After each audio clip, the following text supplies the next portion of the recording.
Students, നമ്മൾ ഇന്ന് ചെയ്യാൻ പോകുന്നത് സൈക്ലിക് ഗ്രൂപ്പ്സ് എന്താ എന്നുള്ളത് ഡിഫൈൻ ചെയ്യാൻ പോവാണ്. കഴിഞ്ഞ ക്ലാസ്സിൽ നമ്മൾ സൈക്ലിക് ഗ്രൂപ്പ്സിന്റെ 2-3 എക്സാമ്പിളുകളും ഡെഫിനിഷൻ ജസ്റ്റ് ഒന്ന് പറഞ്ഞു പോയി. 2-3 എക്സാമ്പിളുകളും പിന്നെ ഡെഫിനിഷൻ എന്താണെന്നുള്ളത് ഒന്ന് പറയുക മാത്രമേ ചെയ്തിട്ടുണ്ടായിരുന്നുള്ളൂ. ഇപ്പോൾ ഇന്ന് നമ്മൾ ഒഫീഷ്യലി അല്ലെങ്കിൽ ഫോർമലി സൈക്ലിക് ഗ്രൂപ്പ് എന്താ എന്ന് ഡിഫൈൻ ചെയ്യാൻ പോവാണ്. കഴിഞ്ഞ വീഡിയോയിലത്തെ കാര്യങ്ങൾ ശ്രദ്ധിച്ച് കേട്ടിട്ടുണ്ടെങ്കിൽ നിങ്ങൾക്ക് ഏതാണ്ട് ഒരു ധാരണ ഉണ്ടാവും എന്താണ് സൈക്ലിക് ഗ്രൂപ്പ് എന്നുള്ളത്. ഇവിടെ ഞാൻ ഫോർമലായിട്ട് അങ്ങനെ ഡിഫൈൻ ചെയ്യാം. അതിന് മുന്നേ നിങ്ങൾക്ക് ഈ നൊട്ടേഷൻ എപ്പോഴും ഓർമ്മ വേണം. A star A is written as A square. A star A is written as A cube. അപ്പോൾ A raised to 4 എന്ന് പറയുമ്പോൾ A star A star A star A 4 പ്രാവശ്യം A ഓപ്പറേറ്റ് ചെയ്തിരിക്കുന്നതാണ് A raised to 4. അതാണ് നമ്മുടെ standard notation എന്ന് പറയുന്നത്. ഇനി ഇവിടുന്ന് അങ്ങോട്ടുള്ളതെല്ലാം അങ്ങനെ സ്റ്റാർ പ്രത്യേകം പറയില്ല, ഇങ്ങനെ ഇട്ട് ചെയ്ത് പോവുകയുണ്ടാവുള്ളൂ. Star you have to understand or the operation of the binary operation is understood according to the group. അല്ലെങ്കിൽ ഗ്രൂപ്പിന്റെ ഡിഫൈൻ ചെയ്യുന്ന സമയത്ത് തന്നെ പറഞ്ഞിട്ടുണ്ടാവും അണ്ടർ അഡീഷൻ എന്നോ അണ്ടർ മൾട്ടിപ്ലിക്കേഷൻ എന്നോ പറഞ്ഞിട്ടുണ്ടാവും. സ്റ്റാറിന് പ്രത്യേകം ഇനി അങ്ങോട്ടുള്ള ഗ്രൂപ്പുകളിലൊന്നും നമ്മൾ എഴുതുന്നതല്ല. Unless otherwise stated. ആവശ്യമുണ്ടെങ്കിൽ വളരെ അത്യാവശ്യമുണ്ടെങ്കിൽ മാത്രം star ഉപയോഗിക്കുന്നതായിരിക്കും. Now come to the definition of cyclic group. Cyclic group എന്ന് പറയുന്നത് a group G is called a cyclic group if G is generated by an element of G. G എന്ന് പറയുന്ന ഗ്രൂപ്പിലെ ഒരു element കൊണ്ട് ആ ഗ്രൂപ്പിനെ കംപ്ലീറ്റ് ആയിട്ട് ജനറേറ്റ് ചെയ്യാൻ സാധിക്കുമെങ്കിൽ that group is called a cyclic group. അപ്പോൾ G എന്ന് പറയുന്ന എലിമെന്റിന്റെ ഒരു ഗ്രൂപ്പ് ഉണ്ട്. ആ ഗ്രൂപ്പില് A എന്ന് പറയുന്ന എലിമെന്റ് ആ കംപ്ലീറ്റ് ഗ്രൂപ്പിനെ നമുക്ക് ക്രിയേറ്റ് ചെയ്തെടുക്കാൻ സാധിക്കുമെങ്കിൽ that group is called a cyclic group. നമ്മൾ ഡിസ്കസ് ചെയ്തിരുന്നു Z4 is generated by 1 എന്നുള്ള ഒരൊറ്റ എലിമെന്റിനെ ആഡ് ചെയ്ത് നമുക്ക് Z4 കംപ്ലീറ്റ് ആയിട്ട് ജനറേറ്റ് ചെയ്യാൻ സാധിക്കും. അതേപോലെ Z4 തന്നെ 3 എന്നുള്ള 3 + 4 3 ആഡ് ചെയ്ത് കംപ്ലീറ്റ് Z4 നമുക്ക് ക്രിയേറ്റ് ചെയ്തെടുക്കാൻ സാധിക്കും. അതേപോലെ Z5 എന്ന് പറയുന്ന നമ്മൾ കഴിഞ്ഞ ക്ലാസ്സിലെ വീഡിയോയിൽ ചെയ്തിട്ടുള്ളതാണ്. Z5 1 കൊണ്ട് ജനറേറ്റ് ചെയ്യാൻ സാധിക്കും. 1 + 1 ആഡ് ചെയ്ത് പോയാൽ Z5 എല്ലാ എലിമെന്റുകളും നമുക്ക് കിട്ടും. അഡീഷൻ മോഡുലോ 5 ആണ്. 2 എന്നുള്ളതിനെ ആഡ് ചെയ്ത് പോയി കഴിഞ്ഞാൽ വീണ്ടും Z5 എല്ലാം. അപ്പോൾ Z5 എന്ന് പറയുന്ന ഗ്രൂപ്പിനെ അതിന്റെ ജനറേറ്റേഴ്സ് എന്ന് പറഞ്ഞാൽ അതിലത്തെ എല്ലാ 0 ഒഴികെ എല്ലാ എലിമെന്റുകളും ആ Z5 എന്ന് പറയുന്ന ഗ്രൂപ്പിന്റെ ജനറേറ്റേഴ്സ് ആണ്. Z4ന്റെ അതേപോലെ പക്ഷേ 2 ജനറേറ്റേഴ്സ് ഉള്ളൂ. Z4ൽ 1ഉം 3ഉം മാത്രമാണ് അതിന്റെ ജനറേറ്റേഴ്സ്. ഇത് കഴിഞ്ഞ വീഡിയോയിൽ ഡിസ്കസ് ചെയ്തിട്ടില്ല. നമ്മൾ 2 ചെറിയ എക്സാമ്പിൾ കൂടെ എടുക്കാം, എന്നിട്ട് മറ്റു കാര്യങ്ങളിലേക്ക് പോവാം. ആദ്യം Z6 ആണ്. Z6 under +6 under addition modulo 6. Z6 under addition modulo 6 ആണ്. നമുക്ക് നോക്കാം. 0 ജനറേറ്റ് ചെയ്യില്ല. 0 എലിമെന്റിനെ ഐഡന്റിറ്റി എലിമെന്റ് മാത്രമേ നമുക്ക് അതിൽ നിന്ന് കിട്ടുകയുള്ളൂ. അപ്പോൾ 0 itself 0 ജനറേറ്റ് ചെയ്യുന്നത് 0 എന്ന് പറയുന്നത് സബ് ഗ്രൂപ്പിനെ മാത്രമാണ്. Now 1 എന്ന് പറയുന്നത് ഓരോന്നും ചെയ്ത് നോക്കിയാൽ അറിയാം. 1 + 1 + 6 2 ആണ്. 1 + 1 = 2 പ്ലസ് ഇവിടെ പ്ലസ് ഉദ്ദേശിക്കുന്നത് +6 ആണ്. ഞാൻ പ്രത്യേകം എഴുതുന്നില്ല, ഇറ്റ് ഈസ് അണ്ടർസ്റ്റുഡ്.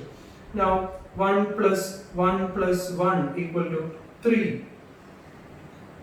അതേപോലെ 1 + 1 + 1 + 1 = 4. 1 + 1 + 1 + 1 + 1 = 5. അതിനോട് കൂടെ ഒരു 1 കൂടെ ആഡ് ചെയ്യുമ്പോൾ നിങ്ങൾക്ക് 6 ആണ് കിട്ടുക. 6 പക്ഷേ നമ്മുടെ അഡീഷൻ മോഡുലോ ആയതുകൊണ്ട് 6 ഈസ് ടേക്കൺ ആസ് 0. അപ്പോൾ 1 + 1 is 2, 1 + 1 + 1 is എല്ലാ എലിമെന്റുകളും കിട്ടും. ഈ 5 എത്തിയതിനു ശേഷം ഒരു പ്രാവശ്യം കൂടെ 1 അഡീഷൻ മോഡുലോ 6 ആയതുകൊണ്ട് ആഡ് ചെയ്യുമ്പോൾ you will get the identity element 0. അപ്പോൾ 1 generates the whole Z6. 1 എന്ന് പറയുന്ന ഒറ്റ എലിമെന്റ് Z6 കംപ്ലീറ്റ് നമുക്ക് കൺസ്ട്രക്ട് ചെയ്തെടുക്കാൻ സാധിക്കും. അതാണ് ഇവിടെ കാണിച്ചിട്ടുള്ളത്. Now come to the next element 2. 2 എന്ന് പറയുന്ന എലിമെന്റ് ചിന്തിച്ചു നോക്കുക. 2 എന്ന് പറയുന്ന എലിമെന്റ് അവിടെ വരുന്നത് 2, പിന്നെ 2 + 2 = 4. 2 + 6 ആണ്. +6 2 = 4. അതുപോലെ 2 + 2 + 2. അപ്പോൾ this is equal to 4 + 2 = 6 ആണ്. 6 അല്ല, അപ്പോൾ അഡീഷൻ മോഡുലോ ആയതുകൊണ്ട് 0. അപ്പോൾ 2 + 2 is 4. 2 + 2 + 2 3 പ്രാവശ്യം ചെയ്യുമ്പോൾ 0 കിട്ടും. വീണ്ടും ഒരു പ്രാവശ്യം കൂടെ 2 ചെയ്ത് കഴിഞ്ഞാൽ നിങ്ങൾക്ക് 2 തന്നെയാണ് കിട്ടുക. അപ്പോൾ പിന്നെ അങ്ങനെ സൈക്കിൾ ആയിക്കൊണ്ട് സൈക്ലിക് ആയിട്ട് ഇങ്ങനെ, അതുകൊണ്ടാണ് ഈ സൈക്ലിക് ഗ്രൂപ്പ് പേര് വരാൻ കാരണം. സൈക്ലിക് ആയിട്ട് ഇങ്ങനെ മാറിക്കൊണ്ടേയിരിക്കും. അപ്പോ 2 2 + 2 4 2 + 2 + 2 0 ഈ 3 എലമെന്റുകൾ മാത്രമേ നിങ്ങൾക്ക് ജനറേറ്റ് ചെയ്യാൻ സാധിക്കുകയുള്ളൂ. മറ്റ് എലമെന്റുകളൊന്നും ഇതിന്ന് ജനറേറ്റ്, ഈ 2 കൊണ്ട് ജനറേറ്റ് ചെയ്യാൻ പറ്റില്ല. അതായത് 2 കൊണ്ട് നമുക്ക് 5 കിട്ടില്ല, 3 കിട്ടില്ല. പക്ഷെ 2 4 0 ഇങ്ങനെ സൈക്കിൾ ആയിട്ട് ഇങ്ങനെ കറങ്ങിക്കൊണ്ടേയിരിക്കും. 2 4 0 2 4 0 0 അങ്ങനെ. അപ്പൊ ഹോൾ Z6 അവിടെ കിട്ടുന്നില്ല. ഇതേപോലെ തന്നെയാണ് 3 എന്ന് പറയുന്നത്. 3 + 3 6 അപ്പൊ 0 വരും. വീണ്ടും 3 ആഡ് ചെയ്യുമ്പോൾ 3 തന്നെയാണ് വരിക. വീണ്ടും 3 ആഡ് ചെയ്യുമ്പോൾ 0 വരും. 0 3 0 3 ഇങ്ങനെ സൈക്കിൾ ആയിട്ട് ഇങ്ങനെ കറങ്ങിക്കൊണ്ടേയിരിക്കും. അപ്പൊ 3 അതും Z6 എന്ന് പറയുന്ന ഹോൾ ഗ്രൂപ്പിനെ ജനറേറ്റ് ചെയ്യുന്നില്ല. അഗൈൻ ഇവിടെ നോക്കൂ, 4 ജനറേറ്റ്സ് 4 + 4 8 വരും. 8 6 കൊണ്ട് ഡിവൈഡ് ചെയ്യുമ്പോൾ റിമൈൻഡർ 2 ആണ്. 4 + 4 that is 2. വീണ്ടും ഒരു 4 ആഡ് ചെയ്യുമ്പോൾ നിങ്ങൾക്ക് 2 + 4 that is 6. നോക്കാം നമുക്ക്. 4 + 4 = 2 + 6 ആണ്. 4 + 4 = 2 8 ആണ്. 8 നെ 6 കൊണ്ട് ഡിവൈഡ് ചെയ്യുമ്പോൾ കിട്ടുന്ന റിമൈൻഡർ 2. പിന്നെ 4 + 4 എന്ന് പറഞ്ഞാൽ 2 + 4 ആണ്. that is 6. പക്ഷേ അഡീഷൻ മോഡുലോ 6 ആയതുകൊണ്ട് 0 ആണ് വരിക. അപ്പൊ 4 പിന്നെ 2 പിന്നെ 0 വീണ്ടും ഒരു പ്രാവശ്യം കൂടെ 4 ആഡ് ചെയ്യുമ്പോൾ നിങ്ങൾക്ക് 4 തന്നെയാണ്. അപ്പൊ ഈ 3 എലമെന്റുകൾ തന്നെയാണ് ഇവിടെ നമുക്ക് കിട്ടിക്കൊണ്ടിരിക്കുന്നത്. ഇവിടെയും നമുക്ക് Z6 എന്ന് പറയുന്ന ഹോൾ ഗ്രൂപ്പ് ജനറേറ്റഡ് ആവുന്നില്ല. അപ്പോ 2 കൊണ്ട് നമുക്ക് Z6 ജനറേറ്റ് ചെയ്യാൻ സാധിക്കില്ല, 3 കൊണ്ട് Z6 ജനറേറ്റ് ചെയ്യാൻ സാധിക്കില്ല, 4 കൊണ്ടും Z6 ജനറേറ്റ് ചെയ്യാൻ സാധിക്കുന്നില്ല. പക്ഷെ 1 കൊണ്ട് ഹോൾ Z6 ജനറേറ്റ് ചെയ്യാൻ നമുക്ക് സാധിക്കും. അഗൈൻ അടുത്ത എലമെന്റ് നോക്കൂ, 5 എന്ന് പറയുന്ന എലമെന്റ് ആണ്. 5 എന്ന് പറയുന്നത് 5 + 5 10 ആണ്. 10 നെ 6 കൊണ്ട് ഡിവൈഡ് ചെയ്യുമ്പോൾ 4. അപ്പോൾ 5 + 5 is 4. 5 + 5 is 4. വീണ്ടും 5 ആഡ് ചെയ്യുമ്പോൾ 4 + 5 that is 4 + 5 എന്ന് പറയുമ്പോൾ 9 ആണ്. 9 നെ 6 കൊണ്ട് ഡിവൈഡ് ചെയ്യുമ്പോൾ റിമൈൻഡർ 3 ആണ് കിട്ടുക. അപ്പൊ അങ്ങനെ ചെയ്ത് പോകുമ്പോൾ നിങ്ങൾക്ക് ഫുൾ ആയിട്ട് Z6 എന്ന് പറയുന്ന എലമെന്റ് ഫുൾ ആയിട്ട് ജനറേറ്റ് ചെയ്യപ്പെടും. അപ്പോൾ 5 generates the whole element, the whole group is Z6.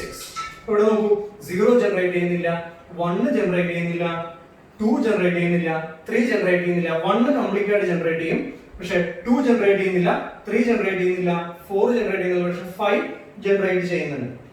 അപ്പോൾ Z6 is a cyclic group and it has 2 generators, namely 1 and 5. Z6 ന് 2 generators ആണുള്ളത്, 1 ഉം 5 ഉം. So that is our second example. Now come to അടുത്ത example എന്ന് പറഞ്ഞാൽ Z7 ആണ്.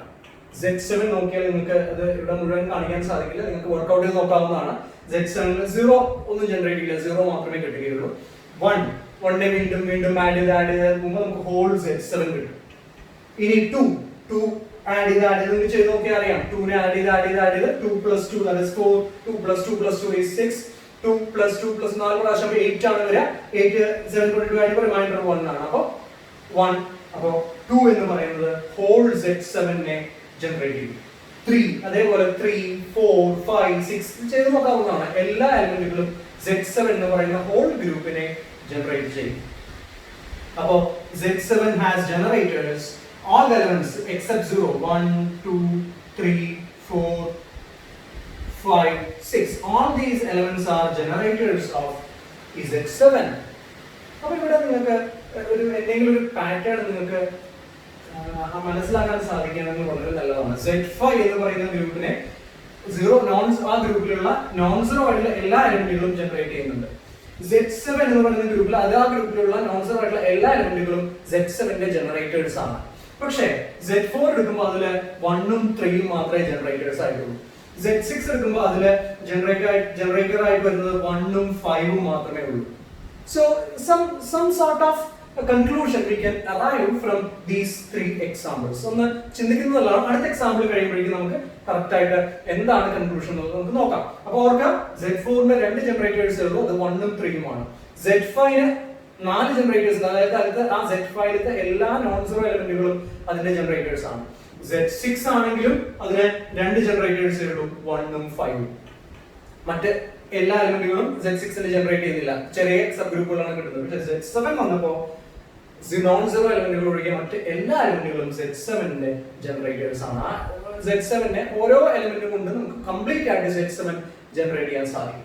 Now our next example is Z8. Z8 എന്ന് പറഞ്ഞാൽ ഇതാണ് 0 1 2 3 etc to 7.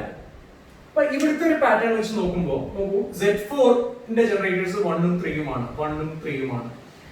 Z6 ന്റെ ജനറേറ്റേഴ്സ് അഗൈൻ 1 ഉം 5 ഉമാണ്, 1 ഉം 5 ഉമാണ് അതിന്റെ ജനറേറ്റേഴ്സ്. അപ്പോ ഒബിയസ്ലി ഒരു നമ്മൾ കൺക്ലൂഷനിലേക്ക് പോകണം, അല്ലെങ്കിൽ ഒരു സിമെട്രിയിലേക്ക് പോകണം, അല്ലെങ്കിൽ നമുക്കൊരു ഇതെന്ന് മനസ്സിലാവുന്ന ഒരു കാര്യമാണ്. Z8 എന്ന് പറയുന്ന ഗ്രൂപ്പിന്റെ രണ്ട് ജനറേറ്റേഴ്സ് ഒബ്വിയസ് ആയിട്ടുണ്ട്. That is 1 and 7. ഇവിടുത്തെ പോലെ Z4 ന് 1 ഉം 3 ഉമാണ്, Z6 ന് Z5 എല്ലാം ഉണ്ട്, Z6 ന് 1 ഉം 5 ഉമാണ്. അപ്പോൾ Z8 എന്ന് പറയുന്നതിന് 1 ഉം 7 ഉം ഓട്ടോമാറ്റിക്കലി ജനറേറ്റേഴ്സ് ആയിരിക്കും. നിങ്ങൾക്ക് വെരിഫൈ ചെയ്ത് നോക്കാം, അത് ഒരു ഹോംവർക്ക് ആയിട്ടോ അല്ലെങ്കിൽ ഒരു അസൈൻമെന്റ് ആയിട്ടോ അല്ലെങ്കിൽ സെൽഫ് സ്റ്റഡിക്ക് നോക്കാവുന്നതാണ്. 1 + 1 അങ്ങനെ ഹോൾ Z8 നെ ജനറേറ്റ് ചെയ്യാൻ പറ്റും. അതേപോലെ തന്നെ 7 + 7 അഡീഷൻ മോഡിലോ 8 ആണ്, അഡീഷൻ മോഡിലോ 8 ആണ്, മറക്കരുത്, സാധാരണ അഡീഷൻ അല്ല. അപ്പോൾ Z8 under addition modulo 8 ആണ്, Z8 under addition modulo 8 ആണ്. അപ്പൊ ഇങ്ങനെ 1 ഉം Z8 നെ ജനറേറ്റ് ചെയ്യും, 7 ഉം Z8 നെ ജനറേറ്റ് ചെയ്യും. ഇവിടെ ഇനി അടുത്ത ശ്രദ്ധിക്കുക, 2 എന്ന് പറയുന്നത് നിങ്ങൾ ചെയ്ത് നോക്കുകയാണെങ്കിൽ 2 + 2 4, 2 + 2 + 2 6, 6 + 2 എന്ന് പറഞ്ഞാൽ 8 ആണ്, അത് 0 ആയിട്ട് എഴുതുക. വീണ്ടും ഒരു +2 ആഡ് ചെയ്യുമ്പോൾ വീണ്ടും 2. അപ്പൊ ഇതിങ്ങനെ സർക്കിൾ ആയിട്ട് ഇങ്ങനെ വന്നുകൊണ്ടിരിക്കും. 2 4 6 0 2 4 6 0. Z8 എന്ന് പറയുന്ന എലമെന്റ് ഹോൾ ഗ്രൂപ്പ് ഒരിക്കലും കിട്ടുന്നില്ല. ഇവിടെ 3, ഇനി 3 ശ്രദ്ധിക്കാം. 3 ചെയ്ത് നോക്കി കഴിഞ്ഞാൽ 3 + 3 is 6, 6 + 3 is 9. അപ്പൊ റിമൈൻഡർ 1 ആണ്, അതാണ് പറയുന്നത്. 6 + 3 is 1, 1 + 3 4, 4 + 3 ആഡ് ചെയ്ത് പോവാണ്. 4 + 3 7, 7 + 3 ശരിക്കും 10 ആണ് വരിക. ഇവിടെ 10 ആകുമ്പോൾ പക്ഷെ റിമൈൻഡർ ആണ് എടുക്കേണ്ടത്. 2 will be the remainder. പിന്നെ 2 നോട് കൂടെ ഒരു 3 കൂടെ ആഡ് ചെയ്യുമ്പോൾ 5 കിട്ടും. 5 നോട് കൂടെ ഒരു 3 കൂടെ ആഡ് ചെയ്യുമ്പോൾ നിങ്ങൾക്ക് 8, അതായത് റിമൈൻഡർ 0 ആണ്. അപ്പൊ 3 എന്ന് പറയുന്നത് ജനറേറ്റ് ചെയ്യുന്നത് ഹോൾ Z8 നെ ജനറേറ്റ് ചെയ്യും. 4 എന്ന് പറയുന്നത് 0 4 + 4 8, അപ്പൊ 0 വരും. വീണ്ടും 4 4 0 4 0 ഇതിൽ കടന്നു കഴിഞ്ഞാൽ കളിക്കുകയുള്ളൂ. 4 0 4 0 4 0 എന്ന് പറഞ്ഞ് വേറെ എലമെന്റുകളൊന്നും അതിൽ നിങ്ങൾക്ക് കിട്ടില്ല. 5 ആവുമ്പോൾ 5 + 5 10 ആണ്, അപ്പൊ അത് റിമൈൻഡർ 2 ആണ്. 8 കൊണ്ട് ഡിവൈഡ് ചെയ്യുമ്പോൾ റിമൈൻഡർ 2 ആണ്. അങ്ങനെ ജനറേറ്റ് നിങ്ങൾക്ക് നോക്കിയാൽ അറിയാം Z8 കംപ്ലീറ്റ് ആയിട്ട് നിങ്ങൾക്ക് കിട്ടും. അപ്പോ 1 Z8 നെ കംപ്ലീറ്റ് ആയിട്ട് ജനറേറ്റ് ചെയ്യും. 2 ഈ ചെറിയ സെറ്റിനെ മാത്രമേ, ചെറിയ ഗ്രൂപ്പിനെ മാത്രമേ, സബ് ഗ്രൂപ്പിനെ ജനറേറ്റ് ചെയ്യുന്നത്, Z8 നെ ജനറേറ്റ് ചെയ്യുന്നില്ല. 3 ഹോൾ Z8 നെ ജനറേറ്റ് ചെയ്യുന്നുണ്ട്. 4 സബ് ഗ്രൂപ്പിനെയാണ് ജനറേറ്റ് ചെയ്യുന്നത്, ചെറിയ ഗ്രൂപ്പ് Z8 നെ കംപ്ലീറ്റ് ആയിട്ട് ജനറേറ്റ് ചെയ്യില്ല. 5 പക്ഷേ ഹോൾ Z8 നെ ജനറേറ്റ് ചെയ്യുന്നുണ്ട്. 6 എന്ന് പറയുന്നത് ചെറിയ സബ് ഗ്രൂപ്പിനെയാണ് ജനറേറ്റ് ചെയ്യുന്നത്. ഇവിടെയൊക്കെ നോക്കി അറിയാം 2 4 6 ഇത് മൂന്നും തന്നെ Z8 നെ ജനറേറ്റ് ചെയ്യുന്നില്ല, അതിന്റെ ചെറിയൊരു സബ് ഗ്രൂപ്പിനെ മാത്രമാണ് ജനറേറ്റ് ചെയ്യുന്നത്. പക്ഷേ 1 7 3 5 ഇതെല്ലാം Z8 നെ കംപ്ലീറ്റ് ആയിട്ട് ജനറേറ്റ് ചെയ്യുന്നുണ്ട്. ഇത് എന്തെങ്കിലും ഒരു കൺക്ലൂഷൻ നിങ്ങൾക്ക് ചിന്തിക്കാമോ എന്നൊന്ന് ശ്രദ്ധിച്ചു നോക്കാവുന്നതാണ്. ഇത് നോക്കി നോക്കൂ, 2 4 6 എന്ന് പറയുന്ന 3 എലമെന്റുകൾ they are not relatively prime to 8. 2 4 6 8 relatively prime അല്ല, പക്ഷേ ഈ 7 3 5 ഇതെല്ലാം തന്നെ Z8 ലെ 8 എന്ന് പറയുന്ന എലമെന്റിനോട് റിലേറ്റീവ്ലി പ്രൈം ആണ്. ഇവിടെ അതേപോലെ നോക്കി അറിയാം, Z4 നെ 1 ഉം 3 ആണ് ജനറേറ്റ് ചെയ്യുന്നത്. 3 is relatively prime to 4. Z6 നെ ജനറേറ്റ് ചെയ്യുന്നത് 1 ഉം 5 ഉം ആണ്. 1 നെ ഒഴിവാക്കുകയാണെങ്കിൽ 5 is relatively prime to 6. Z5 എടുക്കുകയാണെങ്കിൽ Z5 ഒരു പ്രൈം നമ്പർ ആണ്. അപ്പൊ അതിലത്തെ എല്ലാ നോൺ സീറോ നമ്പേഴ്സും അതുമായിട്ട് റിലേറ്റീവ്ലി പ്രൈം ആണ്. അപ്പൊ എല്ലാ എലമെന്റുകളും Z5 നെ ജനറേറ്റ് ചെയ്യും. Z7 എടുക്കുകയാണെങ്കിൽ Z7 is a prime number. അപ്പൊ ഇതിലത്തെ 1 2 3 4 5 6 എല്ലാം തന്നെ 7 നോട് 1 ഒഴികെ 2 3 4 5 6 എല്ലാം തന്നെ 7 നോട് റിലേറ്റീവ്ലി പ്രൈം ആണ്. അപ്പൊ ഈ എല്ലാ എലമെന്റുകളും Z7 നെ ജനറേറ്റ് ചെയ്യും. Z8 ന്റെ കേസിൽ വരുമ്പോൾ 1 ഉം പിന്നെ 8 നോട് റിലേറ്റീവ്ലി പ്രൈം ആയിട്ടുള്ള 7 3 5 ഈ 3 എലമെന്റുകൾ മാത്രമാണ് ഇവിടെ Z8 നെ ജനറേറ്റ് ചെയ്യുന്നത്. അപ്പോൾ 1 3 5 7 generates generates Z8. 3, 5, 7 എല്ലാം 8 നോട് റിലേറ്റീവ്ലി പ്രൈം ആണ്. ഇവിടുത്തെ പോലെ 1 5 is relatively prime to 6. അപ്പോൾ 5 generates Z6. അപ്പോൾ ഇതിൽ നിന്ന് ഞാൻ ഇപ്പോൾ കൺക്ലൂഷൻ പറഞ്ഞു. Zn എന്ന് പറയുന്ന ഒരു അഡീഷൻ മോഡുലോ ഓപ്പറേഷനുള്ള ഒരു ഗ്രൂപ്പ് എടുത്തു കഴിഞ്ഞാൽ അതിൽ ഏതൊക്കെ എലമെന്റുകളായിരിക്കും ജനറേറ്റേഴ്സ് ആയിട്ട് വരാൻ സാധ്യതയുള്ളത്? 1 will be a generator. അപ്പോൾ Zn എന്ന് പറഞ്ഞു കഴിഞ്ഞാൽ obviously Zn is 0 1 2 0 1 2 etc up to n minus 1. അപ്പോൾ ഇതാണ് Zn എന്ന് പറയുന്ന അഡീഷൻ മോഡുലോ n ഉള്ള ഗ്രൂപ്പ്. ഇതിൽ 1 is obviously generator. n minus 1 is also a generator of Zn. ഇത് കൂടാതെ ഈ n ഓർഡറിൽ ഈ സെറ്റിലെ n ഓർഡർ റിലേറ്റീവ്ലി പ്രൈം ആയിട്ടുള്ള ഏതൊക്കെ ഇന്റിജറുകൾ ഉണ്ടോ അതെല്ലാം തന്നെ ഈ Zn നെ ജനറേറ്റ് ചെയ്യും. അപ്പോൾ if Zn plus n is a group and it is a cyclic group and its generators are 1 n minus 1 as well as all other members of Zn which are relatively prime to n. This is a conclusion of, or we can arrive from these 4 problems. 4 പ്രോബ്ലങ്ങളിൽ നിന്ന് കിട്ടാവുന്ന ഒരു conclusion ആണ് ഈ പറഞ്ഞിട്ടുള്ളത്. ഇത് video ആയത് കാരണം എനിക്ക് ഫർദർ ഇത്ര എനിക്ക് പറയാൻ സാധിക്കുള്ളൂ. നിങ്ങൾ Z8 Z9 Z10 ഇതെല്ലാം എടുത്ത് വെരിഫൈ ചെയ്തെല്ലാം ഫൈനൈറ്റ് ഗ്രൂപ്പുകളാണ്. വലിയ ബുദ്ധിമുട്ടില്ലാതെ നിങ്ങൾക്ക് ചെയ്ത് നോക്കാവുന്നതാണ്. അപ്പോൾ ഓർക്കുക, Zn is a cyclic group for all n and it has obviously 2 generators, 1 and n minus 1. Other than these generators, the elements those are relatively prime to n in Zn are also generators of Zn. അതെവിടുത്തെ പോലെ Z6 Z8 പോലെ 3ഉം 5ഉം അതിന്റെ generator relatively prime ആണ്. 8 നോട് relatively prime ആണ്. അപ്പോൾ 3 generates Z8, 5 generates Z8. പിന്നെ 7 എന്ന് പറഞ്ഞാൽ n minus 1 വരുന്ന. അപ്പോൾ 1 and n minus 1 are obviously generators. അപ്പോൾ Zn is a cyclic, Zn plus n is a cyclic group. അപ്പോൾ obviously അതിന്റെ ജനറേറ്ററുകളുടെ കാര്യമാണ് ഇപ്പോൾ പറഞ്ഞത്. ഇപ്പൊ നമ്മൾ പറഞ്ഞതെല്ലാം ഫൈനൈറ്റ് ഗ്രൂപ്പുകളാണ്. ഇനി അടുത്ത് പറയാൻ പോകുന്ന ഒരു ഇൻഫിനിറ്റ് ഗ്രൂപ്പിന്റെ കാര്യമാണ്. ഇൻഫിനിറ്റ് ഗ്രൂപ്പ് എന്ന് Z എന്ന് പറയുന്നത് Z plus under addition, set of all integers under addition is an infinite group. It is also a cyclic group. ചിന്തിച്ചു നോക്കിക്കോളൂ, Z plus എന്നാൽ ഈ കാണുന്നതാണ്, ഇതൊരു സൈക്ലിക് ഗ്രൂപ്പ് ആണ്. This has 2 generators, 1 and minus 1. അപ്പോൾ set of all integers under addition is a group. It is a cyclic group and it has 2 generators, 1 and minus 1. ഇവിടെ നോക്കി കഴിഞ്ഞാൽ അറിയാൻ ഇവിടെ എഴുതി വെച്ചിട്ടുണ്ട് 1 raised to 0 is e. എവിടെയാണെങ്കിലും element raised to 0 എന്ന് പറയുന്നത് നമ്മൾ e ആയിട്ടാണ് എടുക്കുക. അപ്പോൾ 1 ഇപ്പോ അങ്ങനെ മനസ്സിലാക്കാൻ ബുദ്ധിമുട്ടാണെങ്കിൽ 1 raised to 0 is 0 into 1 equal to 0. That is the additive identity of set of all integers. ഇനി 1 raised to 1 is 1. Now 1 raised to 2 എന്ന് പറഞ്ഞാൽ ഞാൻ പറഞ്ഞത് 1 a square എന്ന് പറഞ്ഞാൽ a star a ആണ്. അപ്പോൾ 1 raised to 2 എന്ന് പറഞ്ഞാൽ 1 star 1. അവിടെ സ്റ്റാർ എന്ന് പറഞ്ഞാൽ അഡീഷൻ ആണ്. അപ്പോൾ 1 plus 1 equal to 2. 1 cube എന്ന് പറഞ്ഞാൽ 1 plus 1 plus 1 equal to 3. 1 raised to 4 4. 1 raised to 5 5. അങ്ങനെ. അപ്പോൾ 1ലെ എല്ലാ പോസിറ്റീവ് ഇന്റിജേഴ്സും ജനറേറ്റഡ് ആവും. 1 raised to 0 is 0 itself. അത് നമ്മൾ 1 raised to 0 എന്ന് പറയുന്നത് പവറിൽ 0 വന്നതുകൊണ്ട് 1 എന്ന് എഴുതാൻ സാധിക്കില്ല. കാരണം അവിടെ ഓപ്പറേഷൻ ഉദ്ദേശിക്കുന്നത് അവിടെ അഡീഷൻ ആണ്. അപ്പോൾ 0 into 1 എന്നാണ് വരിക. അപ്പോൾ 1 raised to 0 is the additive identity of set of all integers. ഇതിൽ സംശയം ഉണ്ടെങ്കിൽ ഒന്ന് വേറെ ഏതെങ്കിലും ബുക്കുകളൊന്ന് റെഫർ ചെയ്ത് നോക്കുക. അവിടെ ഏതെങ്കിലും ടെർമിനോളജി വേറെ തരത്തിൽ പറഞ്ഞിട്ടുണ്ടെങ്കിൽ അങ്ങനെ മനസ്സിലാക്കാം. 1 raised to 1 is 1 itself.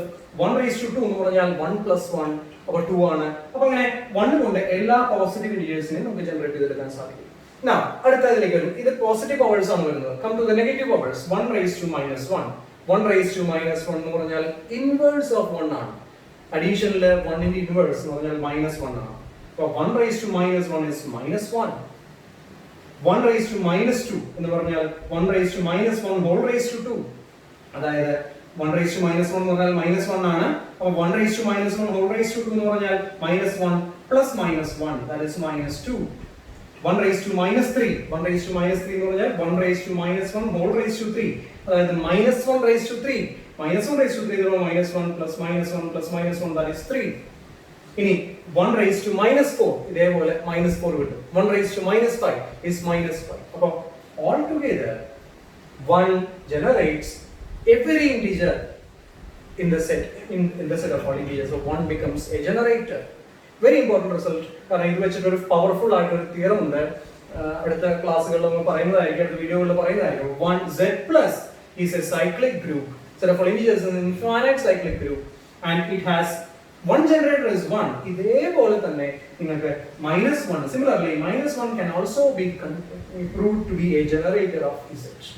-1 ഉം z ന്റെ ഒരു ജനറേറ്റർ ആണ് എന്നുള്ളത് ഒരു ബുദ്ധിമുട്ടില്ലാതെ ഇതേ ഫോർമാറ്റ് വെച്ചിട്ട് നിങ്ങൾക്ക് പ്രൂവ് ചെയ്ത് നോക്കാവുന്നതാണ്. അപ്പോൾ z+ set of all integers under addition is a cyclic group with the two generators 1 and -1. ഇനി അടുത്തൊരു എക്സാമ്പിൾ കൂടെ കഴിഞ്ഞിട്ട് നമുക്ക് ക്ലാസ് നിർത്താം. That is, consider 3z+ third multiples. അപ്പോൾ z ന്റെ തേർഡ് സെറ്റ് ഓഫ് ഇന്റീജേഴ്സിനെ എല്ലാത്തിനും 3 കൊണ്ട് മൾട്ടിപ്ലൈ ചെയ്ത് കിട്ടുന്ന സെറ്റ് ആണ്. അതൊരു ഗ്രൂപ്പ് ആണ്. അതായത് മുന്നത്തെ ക്ലാസ്സുകളിൽ പറഞ്ഞിട്ടുള്ള അല്ലെങ്കിൽ ഹോംവർക്ക് ആയിട്ട് ചെയ്യാൻ പറഞ്ഞിട്ടുള്ളതായിരിക്കും. 3z എന്ന് പറയുന്നത് -12 3യുടെ മൾട്ടിപ്പിൾസ് ആണ്. Integral multiples of 3, -12, -9, -6, -3, 0, 3, 6, 9, 12, etc. This is also an infinite cyclic group and its generators are 3 and -3. 3z എന്ന് പറയുന്നത് ഒരു ഇൻഫിനിറ്റ് സൈക്ലിക് ഗ്രൂപ്പ് ആണ്. അതിന്റെ ജനറേറ്റേഴ്സ് 3 ഉം -3 ഉം ആണ്. ഇവിടുത്തെ പോലെ z ന്റെ ജനറേറ്റർ 1 ഉം -1 എന്ന് പറഞ്ഞ പോലെ 3z ന്റെ ജനറേറ്റർ 3 ഉം -3 ഉം. അതിന്റെ പ്രൂഫ് ആണ് ഞാൻ എഴുതിയിട്ടുള്ളത്. ഇതേപോലെ തന്നെയാണ്. -1 ന്റെ സ്ഥാനം 3 ആകും എന്നുള്ള ഒറ്റ വ്യത്യാസം മാത്രമേ ഉള്ളൂ. ബാക്കിയുള്ള എല്ലാം സെയിം ആണ്. 3 raised to 0 equal to 3, 3 raised to 1 equal to 3, 3 raised to 2 എന്ന് പറഞ്ഞാൽ 3 plus 3 that is 6, 3 cube എന്ന് പറഞ്ഞാൽ 3 plus 3 plus 3 that is 9, 3 raised to 4 is 12, 3 raised to 5 is 15. അവിടെ 3 raised to 5 എന്ന് പറഞ്ഞാൽ മൾട്ടിപ്ലിക്കേഷൻ അല്ല, അവിടെ അഡീഷൻ ആണ്. സ്റ്റാർ എന്ന് പറയുന്ന അഡീഷൻ ആണ്. അപ്പോൾ ഇവിടുത്തെ പോലെ 3 cube എന്ന് പറഞ്ഞാൽ 3 into 3 into 3 അല്ല, പക്ഷെ അവിടെ ഓപ്പറേഷൻ അഡീഷൻ ആയതുകൊണ്ട് 3 cube എന്ന് പറഞ്ഞാൽ 3 plus 3 plus 3 that is 9. അപ്പോൾ 3 കൊണ്ട് എല്ലാ പോസിറ്റീവ് ഇന്റീജേഴ്സും, ഇതിൽ കാണുന്ന എല്ലാ പോസിറ്റീവ് ഇന്റീജേഴ്സും, ഈ ഗ്രൂപ്പിൽ കാണുന്ന എല്ലാ പോസിറ്റീവ് ഇന്റീജേഴ്സും ജനറേറ്റ് ചെയ്യാൻ സാധിക്കും. ഇനി 3 raised to -1 എന്താണെന്നുള്ളത് നോക്കാം. 3 raised to -1 എന്ന് പറയുന്നത് ഇൻവേഴ്സ് ഓഫ് 3 ആണ്. ഇവിടെ പറഞ്ഞ പോലെ തന്നെയാണ്. Inverse of 3 is -3. അപ്പോൾ 3 raised to -1 is -3. Now 3 raised to -2 ഇവിടുത്തെ പോലെ തന്നെ 3 raised to -1 whole raised to 2 that is -3 raised to 2. അത് -3 plus -3 that is -6. ഇതേപോലെ 3 raised to -3 is -3 plus -3 plus -3 that is -9. 3 raised to -4 എന്ന് പറഞ്ഞു കഴിഞ്ഞാൽ -3 plus -3 plus -3 plus -3 that is -12. അപ്പോൾ 3 എന്ന് പറയുന്നത് നെഗറ്റീവ് ഇന്റീജേഴ്സ്, ഇതിലത്തെ നെഗറ്റീവ് ഇന്റീജേഴ്സിനെയും ജനറേറ്റ് ചെയ്യുന്നുണ്ട്. 3 എന്നുള്ളത് പോസിറ്റീവ്, ഈ ഗ്രൂപ്പിൽ കാണുന്ന പോസിറ്റീവ് ഇന്റീജറുകളെയും ജനറേറ്റ് ചെയ്യുന്നുണ്ട്. ഈ ഗ്രൂപ്പിലത്തെ പോസിറ്റീവ് ഇന്റീജറുകളെയും ജനറേറ്റ് ചെയ്യുന്നുണ്ട്. 3 എന്ന് പറയുന്നത് ഇതിലത്തെ നെഗറ്റീവ് ഇന്റീജറുകളെയും ജനറേറ്റ് ചെയ്യുന്നുണ്ട്. അപ്പോൾ 3 is a generator of 3z. Similarly, -3 is also a generator of 3z+. അതായത് 3z എന്ന് പറയുന്ന ഒരു തേർഡ് ഇന്റഗ്രൽ മൾട്ടിപ്പിൾസ് ആണ്. Third multiples of all integers. അത് സൈക്ലിക് ഗ്രൂപ്പ് ആണ്, ഇൻഫിനിറ്റ് സൈക്ലിക് ഗ്രൂപ്പ് ആണ്. അതിന്റെ ജനറേറ്റേഴ്സ് എന്ന് പറയുന്നത് 3 and -3 ആണ്. അപ്പോൾ ഇനി ഒന്ന് കൺക്ലൂഡ് ചെയ്യാൻ അല്ലെങ്കിൽ ജനറലൈസ് ചെയ്യാൻ പോവാണ്. For all n element of z, nz is a cyclic subgroup of z+ and its generators are n and -n. അപ്പോൾ nz ന്റെ ജനറേറ്റേഴ്സ് n ഉം -n ഉം ആണ്. nz എന്ന് പറയുന്ന ഗ്രൂപ്പിന്റെ ജനറേറ്റേഴ്സ് n ഉം -n ഉം ആണ്. So this is our today's class. ബാക്കിയുള്ളത് നമ്മൾ അടുത്ത ക്ലാസ്സിൽ എടുക്കുന്നതായിരിക്കും.